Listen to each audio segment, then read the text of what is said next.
তুমি খাবারে কতটা পুষ্টি খাচ্ছ আর তোমার শরীর সেই খাবারের থেকে কতটা পুষ্টি নিচ্ছে, এই দুটো কিন্তু কখনোই সমান হয় না। খাবারের পুষ্টিটা শরীর কতটা নিতে পারছে সেটার জন্য শরীরকে তৈরি করতে হয়। শরীর যাতে খুব ভালো করে খাবারের পুষ্টি গ্রহণ করতে পারে তার জন্য প্রথম কাজটা করবে, খাওয়ার সময় শান্ত হয়ে বসে খাবে এবং চিবিয়ে চিবিয়ে খাবে।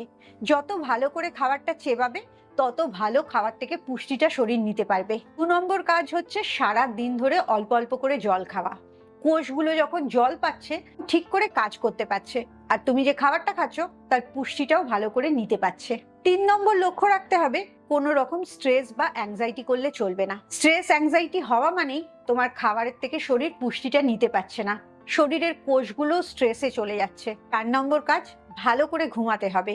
ঘুম কম হলেও খাবারের থেকে শরীর পুষ্টি নিতে পারে না। উপরন্তু যে খাবারে পুষ্টি থাকে না সেই খাবারগুলো খাওয়ার ইচ্ছে অনেক বাড়িয়ে দেয়। আর 5 নম্বর কাজ করতে হবে, সারাদিন ধরে অল্প অল্প করে হাঁটাচলা করতে হবে। একটানা 1 ঘন্টা এক জায়গায় দাঁড়িয়েও থাকবে না বা বসেও থাকবে না। বেশিক্ষণ এক জায়গায় বসে থাকলে কোষগুলোর কাজকর্ম কমে যায়, তখন কোষগুলো রেস্টিং মোডে চলে যায় এবং খাবারের পুষ্টিটা ঠিক করে নিতে পারে না। তাই শুধু পুষ্টিকর খাবার খেলেই হবে না, এই 5টা কাজও করতে হবে যাতে খাবারের পুষ্টিটা তোমার শরীরটা ঠিক করে নিতে পারে।